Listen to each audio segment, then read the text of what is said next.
Hello guys, welcome to my channel. बहुत बहुत स्वागत है आपका। आज हम एक जनरल कलेक्टिव रीडिंग कर रहे हैं। कौन है जिसकी आंखों में खटकते हो आप, है ना। नया टॉपिक है, जेलेसी से रिलेटेड है। किसकी आंखों में खटकते हो आप, कौन जलता है आपसे, ठीक है। Divine ancestor, master spirit guide, please messages को निकालने में मेरी हेल्प कीजिए। किसकी आंखों में खटकते हैं मेरे ये प्यारे से व्यूअर्स, प्लीज़ इस बारे में मुझे मैसेजेस बताइए। किसकी आंखों में खटकते हैं मेरे व्यूअर्स, किसको इतनी जलन है। Divine ancestor, master spirit guide, please messages निकालने में मेरी हेल्प कीजिए, मुझे इंट्यूशन दीजिए। Thank you divine, thank you, thank you. S of pentacles. Financially कुछ लोगों से आप ज़्यादा बेहतर हो, या तो कुछ लोग निकम्मे बैठे हैं, या कोई परेशानी है जिसकी वजह से ये लोग पैसा नहीं कमा पा रहे हैं, और ये लोग अपनी तुलना आपसे करते हैं, है ना। आपका हार्ड वर्क नहीं देखते, बस ये देखते हैं कि आप पैसा कमा रहे हो। ये लोग जलते हैं आपसे। ये फ्रेंड्स हो सकते हैं, फैमिली में लोग हो सकते हैं, आपके सिबलिंग्स हो सकते हैं, ठीक है। यहाँ पर एक ऐसा व्यक्ति है जो आपसे ऑब्सेस्ड है बुरी तरह से, और इनसे आप फाइनेंशियली पहले डिपेंड हो सकते हैं कि आप इनके डिपेंडेंट थे, या आप इनको कुछ तो प्रोवाइड करवाते थे जिसकी वजह से इनका लाइफ में बैलेंस बना रहता था। वो चीज़ आपने देना इनको बंद कर दिया है, और इस फ़ायदे के कारण ही ये व्यक्ति आपसे बहुत ज़्यादा ऑब्सेस्ड थे। आपको किसी के पास जाने नहीं देना चाहते थे, क्योंकि हिडन मोटिव्स इनके थे फाइनेंस को लेकर आपसे। आपने क्या किया है, ये कोई एक्स हो सकते हैं, कोई स्वार्थी व्यक्ति हो सकता है आपके जीवन में, ठीक है ना, और आप इसको जानते हैं। आपने क्या किया है, इसके ऑब्सेशन से आपने मुक्ति पाई है और अपना पैसा बचाना शुरू कर दिया है, ठीक है ना। आपने कहा है कि नहीं, मेरा पैसा मेहनत का मैं बचाऊंगा, मैं अपने काम में लूँगा। Who are you. इस स्वार्थी इंसान ने आपको एन वक्त पे मौका भी दिया है। यहाँ पर इस व्यक्ति की ऐसी हरकतें हैं, मेल फीमेल कोई भी हो सकते हैं, उड़ाऊ खौफ टाइप की, ठीक है। उड़ाऊ खौफ टाइप की हरकतें हैं, और ये आपके कोई पर्सन भी हैं, एक्स हो सकते हैं, कोई पार्टनर हो सकते हैं। यहाँ पर आपकी स्टेबिलिटी लेकर आप चल रहे हैं, और इस बात से आप खटकते हैं लोगों की नज़र में, ठीक है। और जब से आपने, ये जो व्यक्ति है जो आपसे ऑब्सेस्ड है, इससे आपने मूव ऑन किया है, वॉक अवे किया है, तब से ये देख रहे हैं कि आपने अपने जीवन में बहुत स्टेबल आप हो गए हैं, क्योंकि आपने इनको प्रोवाइड करने की जगह, कराने की जगह, खुद पर, खुद की स्टेबिलिटी पर, जीवन की मूलभूत सुविधाओं को जुटाने में, घर बनाने में, घर बनाने के लक्ष्य को लेकर जो आप चले हैं, उसमें पैसा बचाना शुरू कर दिया है, ठीक है। तो इनकी आंखों में आप खटकते हैं, क्योंकि आप प्रोवाइडर नहीं हैं इनको, इनके लिए। यहाँ पर एक इंसान है जो यात्रा करके, ये दूर सिटी में रहते हैं, आपसे नो कॉन्टैक्ट सिचुएशन है, ये आपके पास आना चाहते हैं, है ना, यात्रा करके, और केवल ये सोचते रहते हैं लेकिन आ नहीं पाते। कारण आपके बीच में मतभेद है, वैचारिक मतभेद, एज डिफरेंस, है ना, पर इनको आपसे मिलना है, और आप इनसे शायद नहीं मिलना चाहते। तो प्लानिंग करने के बावजूद भी ये आपसे मिल नहीं पाते, यात्रा करके आना चाहते हैं, पर इनको डाउट है कि क्या आप मिलेंगे भी कि नहीं मिलेंगे। यहाँ पर एक व्यक्ति है जो दिन रात आपके बारे में, जिसके इमोशंस ज्वार भाटा की तरह उफान मारते हैं, ठीक है, जो डिप्रेस्ड होता है आपको सोचकर। ये पुराने व्यक्ति हैं जिनसे आपका भावनात्मक लगाव था। तो ये जो है ना, ये उतार चढ़ाव इनके माइंड में आते जाते रहते हैं, आए नहीं आए आपके पास, लेकिन आपकी बाउंड्रीज़ की वजह से और आपकी स्टेबिलिटी को देखकर ये चिड़े चिड़े से रहते हैं, उखड़े उखड़े से, ठीक है। हमेशा ये पलट पलट कर पास्ट की चीज़ों को सोचते रहते हैं, आपके पास आने का सोचते रहते हैं, पर आपको इसमें इंटरेस्ट नहीं है, इस इंसान में। मेल फीमेल कोई भी हो सकती है ये, इसलिए ये आप मतलब आपसे चिढ़ते हैं, जलते हैं, और आप उनकी आंखों में खटकते रहते हैं। हाँ, आपका जो समय था, एक टाइम पे बहुत बुरा समय था। बहुत उतार-चढ़ाव भरा आपका जीवन रहा है और ये समय आपका निकल गया है, इसलिए ये लोग जो इस रीडिंग में आए हैं, ये आपकी स्टेबिलिटी से चिढ़ते हैं कि क्या तो वो समय था जब आपके पास कुछ भी नहीं था और आज की स्थिति में आपने अपने भाग्य को अपनी मेहनत से पलटा है, इसलिए ये लोग आपको एक दुश्मन की तरह ही देखते हैं, है ना? यहाँ पर एक ऐसा इंसान है जिसने अपने निर्णयों के कारण अपनी ज़िंदगी में तबाही मचाई है।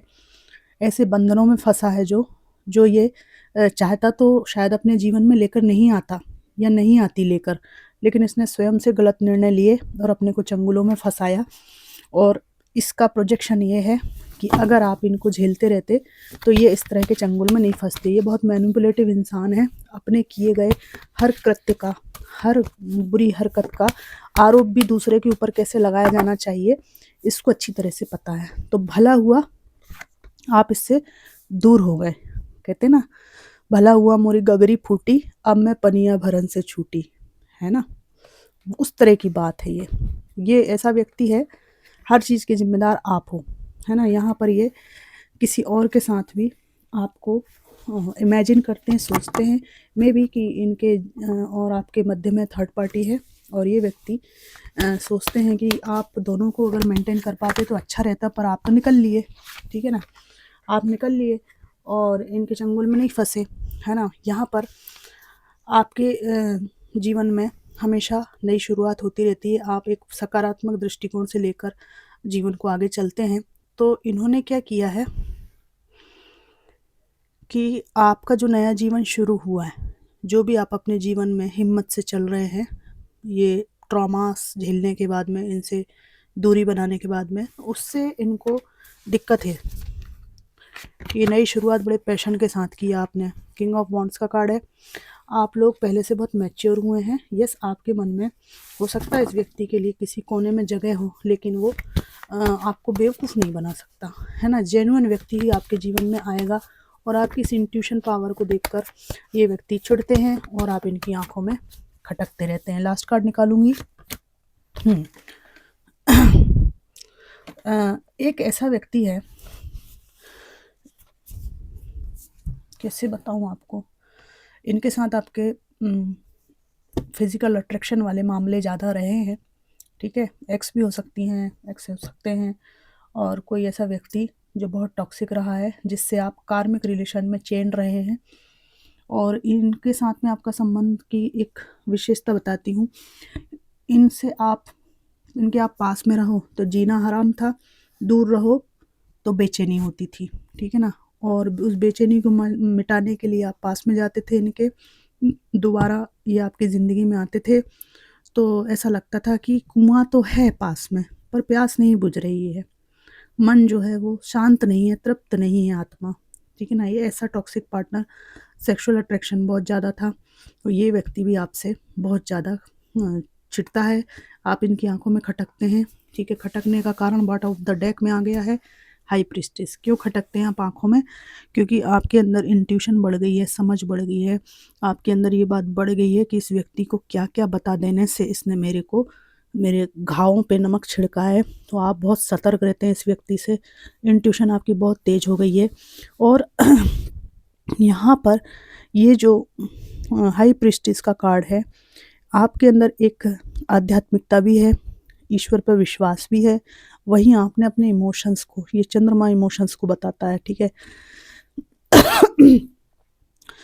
ये आपने अपने इमोशंस को बहुत ही ज़्यादा कब्जे में कर रखा है, ठीक है? नियंत्रण कर रखा है अपने इमोशंस पर, और आपने बुद्धि, विवेक और सामर्थ्य से सोचते हैं या सोचती हैं कि मुझे किसको क्या बताना है, क्या नहीं बताना। तो आपकी ये जो समझ है ना, और ये गहरी नज़र है ना, इसको इस व्यक्ति ने समझ लिया है कि आप इसको समझ गए हैं अच्छी तरीके से, तो इसलिए ये व्यक्ति की आंखों में आप खटकते हैं। यहाँ पर मुझे मोस्टली यहाँ पर एक आपके फाइनेंस से जलते हुए कलीग और फाइनेंस से जलते हुए परिवार के कुछ लोग जिनके पास में जॉब नहीं है और स्टेबिलिटी नहीं है, है ना? ऐसे लोग, और एक प्रोवाइडर के रूप में जो लोग आपको देखते थे वो लोग, एक पास्ट का व्यक्ति, ठीक है, जो वर्तमान में आपके ऊपर नज़र रखे हुए है और आपकी ये जो एबिलिटी है, ये सामर्थ्य जो है कि परखने लगे हैं आप लोगों को इनसे। आप इनकी आंखों में खटकते हुए मुझे यहाँ पर दिख रहे हैं। ठीक है, अब मैं यहाँ पर बस ये देखना चाहूँगी कि क्या ये आपका कुछ बिगाड़ पाएंगे।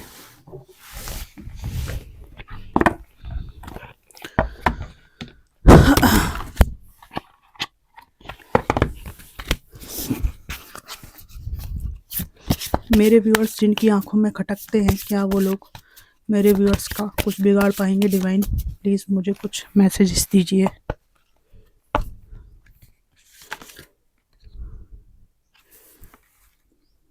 आप ना अपने जीवन को संवारने में अपनी क्रिएटिविटी पर ध्यान दीजिए। ठीक है ना, किसी की आंखों में आप खटक रहे हो, उसकी आपको कोई टेंशन लेनी नहीं है। हैव करेज का कार्ड आया है। ठीक है, awaken the warrior of light with in you. ठीक है, कोई किसी का कुछ बिगाड़ता नहीं, ना ही बिगाड़ सकता अगर आपके अंदर करेज है। ठीक है, आप अपनी हिम्मत को ऐसे लोगों के कारण टूटने मत दीजिए। आपकी इनर स्ट्रेंथ को आप बनाए रखिए, सब कुछ अच्छा होगा। The time is right. ठीक है ना, यहाँ पर आप अपने जो सोल पाथ है उसको फॉलो कीजिए, है ना। सुबह की शुरुआत बहुत अच्छी कीजिए, भाड़ में जाए दुनिया, है ना। क्या करना है हमको। लोग तो कई तरह की बातें सोचते हैं, तो हो सकता है इस व्यक्ति से बहुत अटैचमेंट रहा हो अपना, लेकिन इसको उसी भीड़ में शामिल कर दीजिए जैसे बाकी भीड़ है। बाकी दुनिया में भीड़ है, तो हर व्यक्ति के ओपिनियन को कि सड़क पे चल रहे लोग हमारे बारे में क्या सोचते हैं, हमारे इंसान के बारे में तो टेंशन नहीं लेते ना। तो इस व्यक्ति को उसी भीड़ में जाकर खड़ा कर दीजिए। इमेजिन कीजिए कि ये व्यक्ति उसी भीड़ में शामिल है जिसकी आंखों में खटकती हूँ या खटकता हूँ। ठीक है, आपकी टेंशन यहाँ पर ख़त्म होने लगेगी। अपने को ग्रो कीजिए, सेल्फ इम्प्रूवमेंट कीजिए, सेल्फ लव कीजिए, है ना। और डिवाइन आपके साथ में है। और यहाँ पे लिखा है release your creative energies, make use of them in your life. आपकी जो भी क्रिएटिविटी है उसको जीवन में, यथार्थ में लागू कीजिए। ठीक है, चिंतन प्रक्रिया से हटाकर उसको अपने प्रैक्टिकल वर्क में उस क्रिएटिविटी को लाइए। ठीक है, सब कुछ अच्छा होगा। तो फ्रेंड्स, ये थी कलेक्टिव रीडिंग कि किसकी आंखों में खटकते हो आप, कौन इतना जल रहा है आपसे। ये रीडिंग आपको कैसी लगी ज़रूर बताइएगा। Thanks for watching.